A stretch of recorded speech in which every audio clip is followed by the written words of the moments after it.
hockey, surf lifesaving, swimming, the works. And what was the first race you rode in? The first race I rode in was the Australian University Games. Apparently I rode square blades the whole way. I didn't realise I was doing anything wrong, but I was informed of that at the end. And here you are today, silver medalist, World Championships in the double scull. And how was Lake Karapiro last week?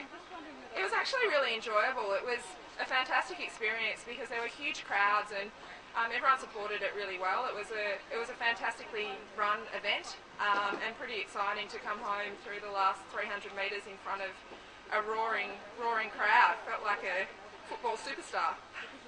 And your aim obviously would be for the, apart from Bled next year in Slovenia, the old Yugoslavia, where the next World Championships are, is to aim at London. Now you've already had experience there at the course at Eton, so just give us a little bit of an idea what the rowing conditions are likely to be in 2012, which is your next, well, it's a couple of big hurdles before then, but that'll be your next big regatta.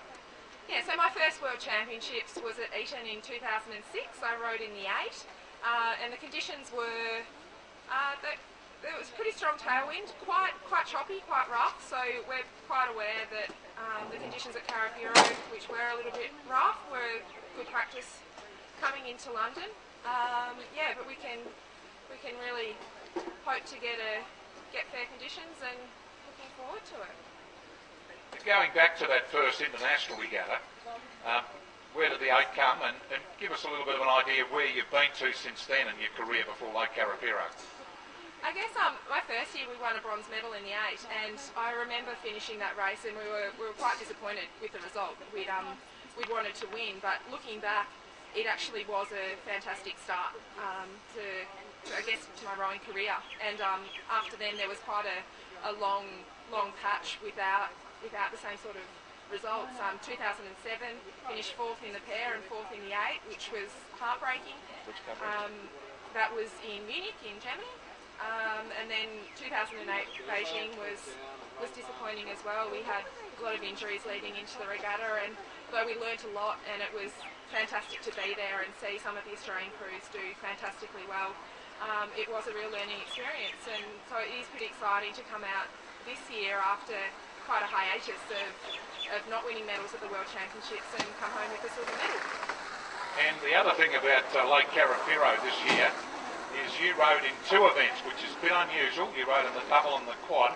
How did you cope with rowing 2 boats doing the one regatta at the World Championships?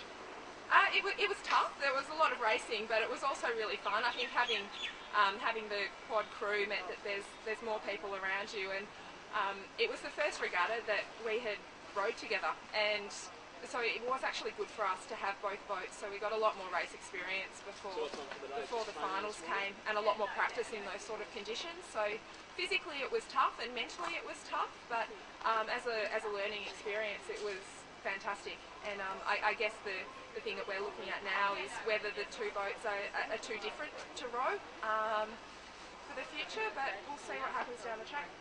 So what's your training program now? It's hard to believe it's a week ago only. A silver medal in Lake Karapiro, but you've got to look forward and what's happening in the foreseeable future. So the next couple of weeks are really back to the clubs. We've got Melbourne Head on next weekend, where we'll race the 8, and then Head of the Yarra in 2 weeks, which is for rowers that have grown up in Melbourne, rowing is really, it's the pinnacle for us in terms of club rowing, and so we're really excited for that. And then after that we get back into our pre-season training, so lots of really long Ks, lots of weights, long rides, and then we'll start leading into our state champs and nationals early next year. So ideally at Slovenia next year, would you like to just row in the one boat, which is your preference at the moment? Oh gee, I don't know. I guess we don't really get much say in what boat that we end up in. There's some really good girls around at the moment in both the sweep category and the sculling category, so I think we'll find out early next year which boat we'll be in. Double was fantastic. The British girls are pretty strong in that event, so we'll see where Rowing Australia puts us. So how far were you behind at the finish, and can you make up, if you are selected, say, in the double scull, which is logical. You've won the silver medal this year. What about next year? If you are in the double, can you make up the difference between Australia and the Brits? It's a good challenge and something that I would be very, very excited to have a go at. I guess we were 6 seconds behind, which is a big margin, and they did row brilliantly well, and they're very fit, strong girls. So we've got a lot of work ahead of us, and I think we've got a lot of improvement to make technically. We were quite a new combination, and we can definitely do that better and get stronger and fitter. And you know, it is achievable, and it is good to have such a high benchmark to aim for. Do you know what their program is to make them so good? I think they're very experienced girls. They've been around for a long time. Kath Granger has 3 Olympic silver medals, and she's achieved pretty much everything there's to achieve in rowing except an Olympic gold medal. So she's very driven and very determined. And the girl sitting behind her in the bow seat matches her beautifully in the boat. She is an incredibly strong girl. I think the fastest girl in the world at the moment on the ergo. So in terms of training ethic and what they've put into it, and it's a very professional system they've got set up there over in Britain.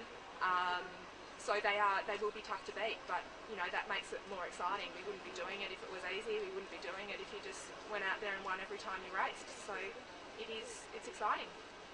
If it's any help to you, in those last 2 days in Lake Karapiro, in the 15 finals decided, I think it was only 4 defending world champions won, and all the rest got beaten or didn't turn up, like the Polish men's quad scull.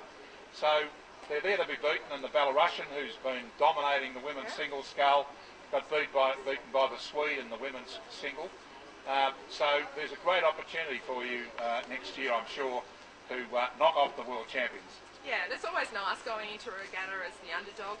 If you just line up and go, let's see what we can do here. We've got nothing to lose, and so that will be good. And we've definitely got something to just push us along every day that we're out there on the lake training, because we know that we've got work to do, and it's fun chasing. Now, you've got a pretty busy schedule, because you're going back to Canberra, the AIS and university. And you said you're coming back next weekend and the weekend after. Yeah, so I'll stay here until next week to race Melbourne Head. Then I go back to Canberra for a week of uni, and then I'm back again for Head of the Yarra, which will be fantastic. Well, Kim, you've been a great credit to Australian rowing.